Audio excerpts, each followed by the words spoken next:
உங்கள் ஆரோக்கியம் எங்கள் லட்சியம். ஆச்சி மசாலா வழங்கும் மணிச் செய்திகள். இணைந்து வழங்குபவர்கள் அரசன் சோப். ரொம்ப ரொம்ப நல்ல சோப்.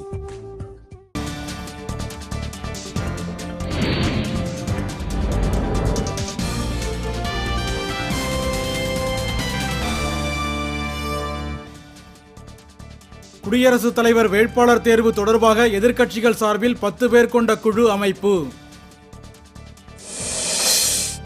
மாட்டிறைச்சிக்கு நடுவண் அரசு விதித்த தடையை எதிர்த்து மேகாலயா சட்டப்பேரவையில் தீர்மானம் நிறைவேற்றம். முதலமைச்சர் எடப்பாடி பழனிசாமி தலைமையில் நாளை மாலை தமிழக அமைச்சரவை கூட்டம் என அறிவிப்பு.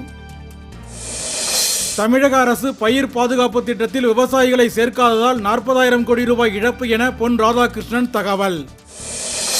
நீதிபதி கர்ணனை கண்டுபிடிக்க ஒத்துழைப்பு வழங்குமாறு தமிழக காவல்துறைக்கு மேற்கு வங்க காவல்துறை தலைவர் கோரிக்கை.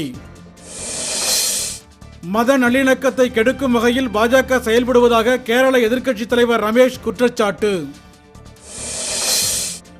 புதுச்சேரியில் நீக்கம் செய்யப்பட்ட பொதுப்பணித்துறை ஊழியர்கள் மீண்டும் பணி வழங்க வலியுறுத்தி உண்ணாநிலை.